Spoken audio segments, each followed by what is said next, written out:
Primeira parte, o Tao. Capítulo 1. O caminho para o Tao. O Tao de que se pode falar não será o Tao eterno, se pudermos dar-lhe um nome. Não será o nome eterno. Aquele que não tem nome é a origem do céu e da terra. Aquele que tem um nome é a mãe de todas as coisas. Assim, quando estamos sem desejo, podemos observar indescritíveis maravilhas. Quando estamos demasiado ávidos, não vemos mais que vestígios. Ambos provêm da mesma fonte, mas trazem nome diferente. Ambos são chamados misteriosos. O mistério do misterioso é a porta que dá acesso às maravilhas indescritíveis.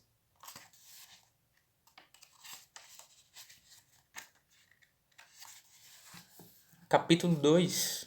O conhecimento dialético. Se o mundo concorda sobre a beleza, é porque existe a feiura. Se todos concordam sobre o bem, é porque existe o mal. O ser e o não ser nascem um do outro. O difícil e o fácil são complementares. O longo e o curto nascem por comparação. O alto e o baixo são interdependentes. O som e o silêncio estão em mútua harmonia. O anterior e o posterior são correlativos. É por isso que o sábio entrega-se ao não agir e ensina silenciosamente. As coisas inumeráveis são feitas sem a menor palavra. A natureza dá nascimento, mas nada possui. Ela age, mas não exige nenhuma submissão. Ela tem mérito, mas não reclama. O fato de que ela nada pretende a torna indispensável.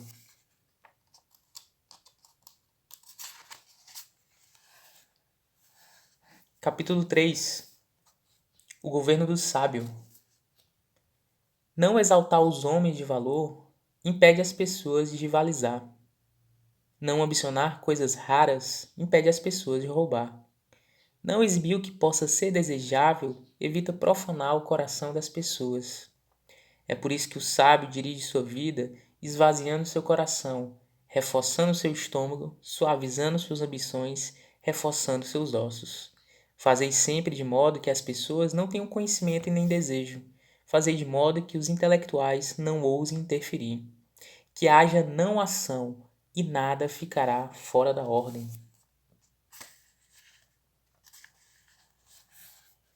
Capítulo 4. O vazio inesgotável. O Tao é um vazio, mas quando dele se faz uso, não se esgota jamais. Ele é tão profundo que parece ser a fonte de todas as coisas, embota o que é agudo, resolve os problemas, torna difuso o brilho que ofusca, unifica o mundo. Que profundidade! Parece que há aí qualquer coisa, não sei de onde ele saiu. Dizia que sua existência é anterior à do ancestral. Capítulo 5. O Tao não tem preferências. O céu e a terra não são humanos. Eles tratam as inumeráveis coisas como cães de palha. O sábio não é humano. Ele trata as pessoas como cães de palha. O espaço entre o céu e a terra é comparável a um fole, vazio, mas inesgotável. Acionai-o, e ele produz sempre mais. Quem muito fala, logo se esgota. Nada é tão bom quanto permanecer no centro. Capítulo 6. A vida é inesgotável e imortal. O espírito do vale nunca morre. Ele é chamado mulher misteriosa. A porta da mulher misteriosa é chamada raiz do céu e da terra. Ele permanece em seu vestígio. Usai dele sem vos apressar. Capítulo 7. Alteridade, fonte da perenidade. O céu e a terra permanecem para sempre. A razão de sua longevidade reside em sua capacidade de não viver para si mesmos. Também podem produzir eternamente. É por isso que o sábio permanece retirado, mas chega em primeiro lugar. Considerando-se como a parte, ele se encontra na corrente principal. Não é por falta de egoísmo que ele se realiza?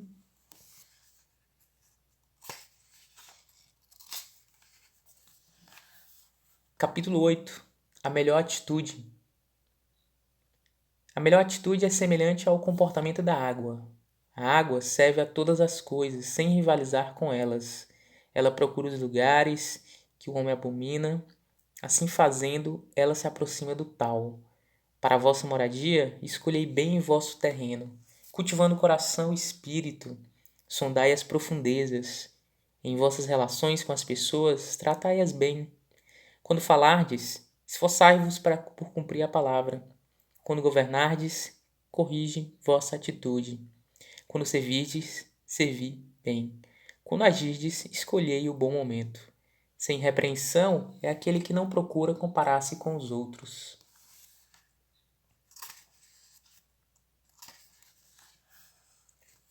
Capítulo 9. Evitar o excesso do supérfluo. Encher uma taça até a borda não é tão bom quanto parar. Afiar demasiadamente uma lâmina acabará por torná-la cega. Se encherdes vossa casa de ouro e de jade, ela não estará em segurança. Com a riqueza e a honra vem o orgulho, e os defeitos que daí decorrem são ornamentos. Uma vez terminado o trabalho, retirai-vos, assim é o tal do céu.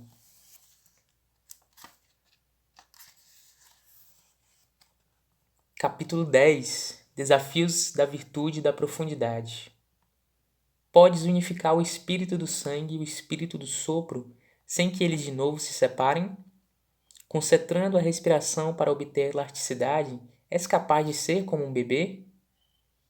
Purificar a visão misteriosa, podes fazê-lo perfeitamente? No amor do povo e no governo da nação, podes fazer com que o povo seja desprovido de saber? Abrir e fechar a porta do céu, podes realizar o papel da mulher? Espalhar a iluminação nas 4 direções, podes fazê-lo sem ação consciente? Produzi e aprisionai uma boa redondeza. Produzi, mas não possuais. Agi, mas não controleis. Fazei brotar, mas não ceifeis. Chama-se a isso a virtude da profundidade.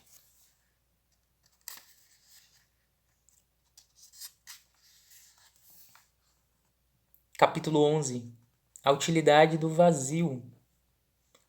30 raios convergem para o eixo único da roda, mas é o vazio entre eles que gera a utilidade da roda. Modelais a argila para fazer um pote, mas a utilidade do pote vem do vazio.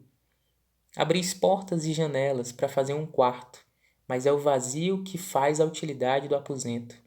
Assim, o que existe é uma vantagem, mas sua utilidade vem da sua vacuidade.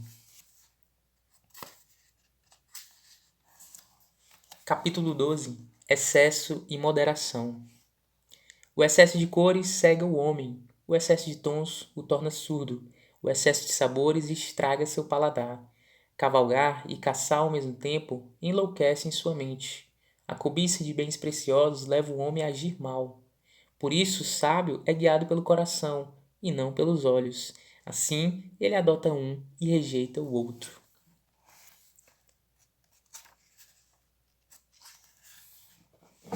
Capítulo 13. Descobrir o próprio valor. Favor e desfavor são 2 coisas humilhantes. Tratai as grandes calamidades como se vos acontecessem pessoalmente.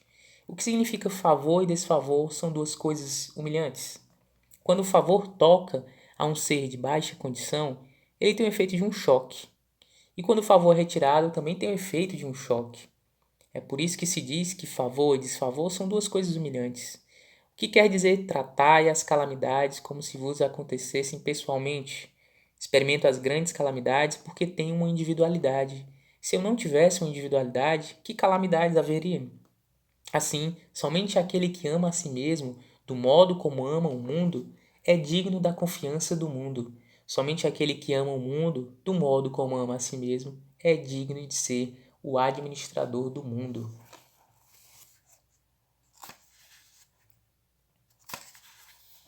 Capítulo 14. Tal, o tudo em todos. Olhai o que não pode ser visto, porque está além da forma. Escutai o que não pode ser ouvido, porque está além do som. Pegai o que não pode ser tocado, porque é intangível. Essas três atitudes não podem ser compreendidas, seja qual for o número de questões que levantardes a seu respeito, mas, tomadas juntas, elas formam uma unidade. No alto, seu aspecto não é ofuscante.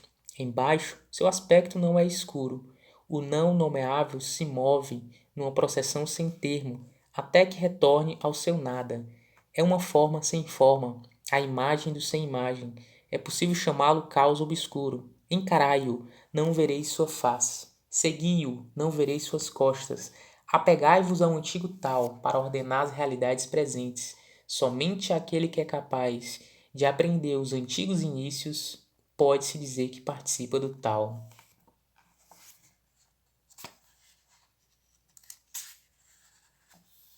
Capítulo 15. O mistério do sábio. Nos tempos antigos, os sábios eram misteriosos. Estavam em comunicação com o céu. Sua profundeza era insondável.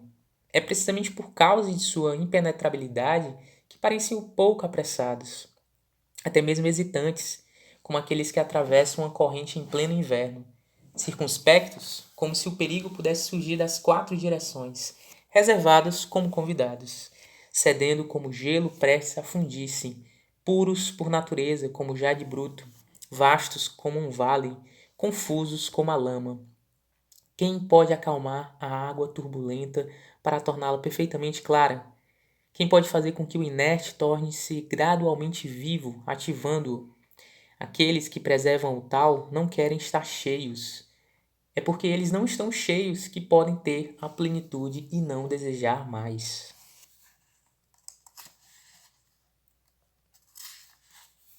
Capítulo 16.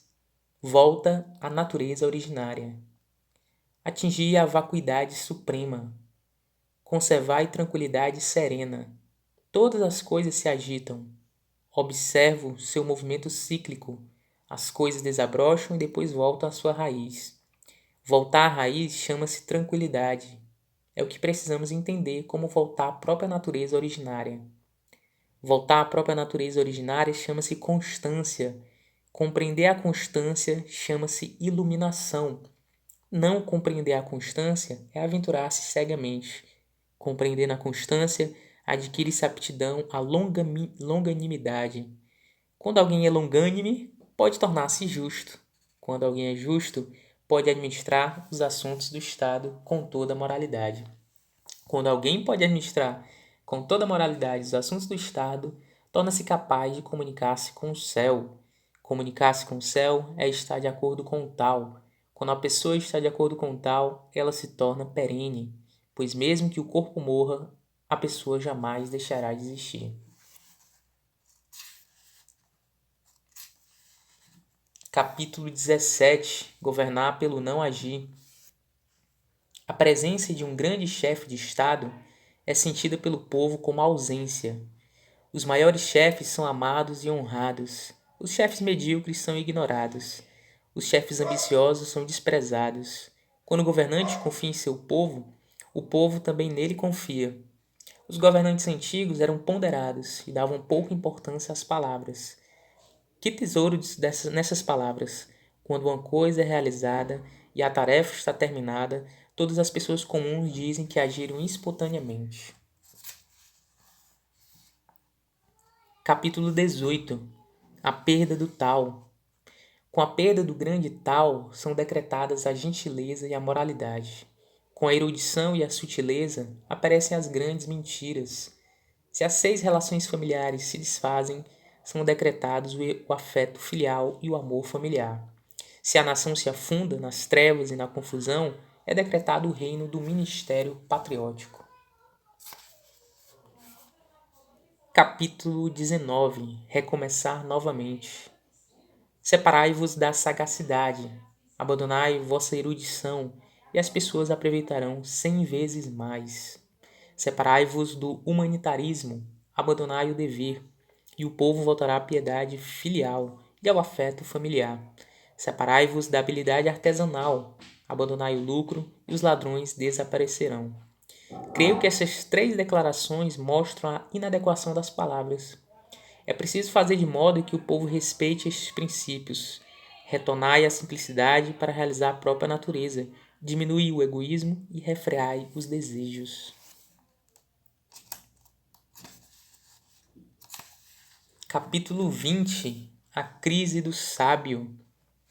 Deixai vossa pretensa cultura e poreis fim às vossas preocupações. Quão pequena é a diferença entre o sim e o não. Quão exíguo é o critério entre o bem e o mal. O que os outros temem, também eu devo temer? Ó solidão, quanto vais durar? Loucamente sem fim, todos os homens se entregam à fruição, festejando o sacrifício do boi, ou tomando o sol da primavera sentados na varanda. Somente eu permaneço sozinho, não sabendo quem sou, como a criança pequena que ainda não sorriu. Somente eu pareço tão descuidado como aquele que não tem lá para onde voltar. Cada um possui o bastante e ainda mais. Parece que eu sou o único a não ter nada. Meu espírito não foi atingido pela loucura? Em que confusão me encontro? A maioria das pessoas procura a luz, a clareza. Somente eu procuro a ternura e a obscuridade. A maioria das pessoas demonstra imaginação e observação. Somente eu não as tenho e permaneço em silêncio. Também fico inquieto como o oceano, soprando sem cessar, como o vento celeste. Todos os outros têm um sentido, somente eu não tenho meta e vivo deprimido. Somente eu sou diferente naquilo a que me dedico, venerar a mãe que a todos alimenta. Capítulo 21. O tal está na fonte dos seres. A capacidade de uma pessoa de elevada cultura moral é devida ao seu acordo com o tal. O fenômeno do tal é intocável e evanescente. Embora intocável e evanescente, ele contém a substância. Sim, por mais intocável e evanescente que seja, ele tem em si substância. Por mais vazio e obscuro que seja, ele tem essência vital. Essa essência vital é muito real, pode-se verificá-la.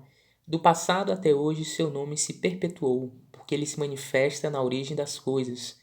Como tem o conhecimento do processo na origem das coisas? Precisamente por este fenômeno. Capítulo 22. No vazio encontra-se a plenitude.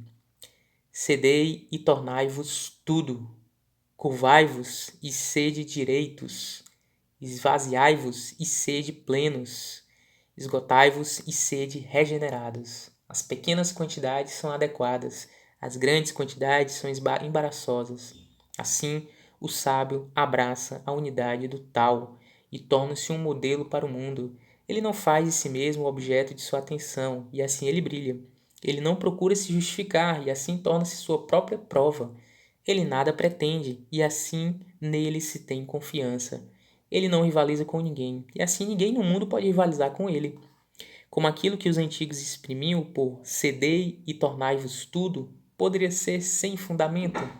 Se sois totalmente íntegros, estas coisas todas virão a vós.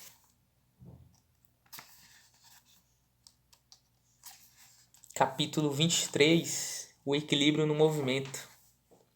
É próprio da natureza dizer poucas coisas, pois os furacões não duram, nem mesmo amanhã, nem as tempestades um dia inteiro. Quem os provoca? O céu e a terra. Se o céu e a terra são incapazes de perdurar, quanto tempo o homem será capaz de se manter? Assim, há os que praticam o tal. Os que se comportam conforme o tal comunicam-se com o tal. Os que se comportam conforme a virtude comunicam-se com a virtude. Os que perdem o tal e a virtude comunicam-se com o prejuízo. Os que se comunicam com o tal são também alegremente recebidos pelo tal. Os que se comunicam com a virtude são também alegremente recebidos pela virtude. Os que se comunicam com prejuízo são também acolhidos pelo prejuízo. Alguns não são muito autênticos com tal, e alguns não mostram nenhuma autenticidade. Deixa eu virar aqui para mim. Gente, essa foi mais um episódio do Leitura de Livros. Lemos aí o Tao Te Ching do Lao Tzu. Espero que vocês tenham gostado da leitura. Já foram muitos episódios, vai aparecer a playlist deste quadro aí de leitura de livros, vai aparecer também ao longo do vídeo a resenha desse livro. E é isso, não esqueça de deixar o like, comentem algo aí, se inscrevam, ativem as notificações e leiam livros. Valeu!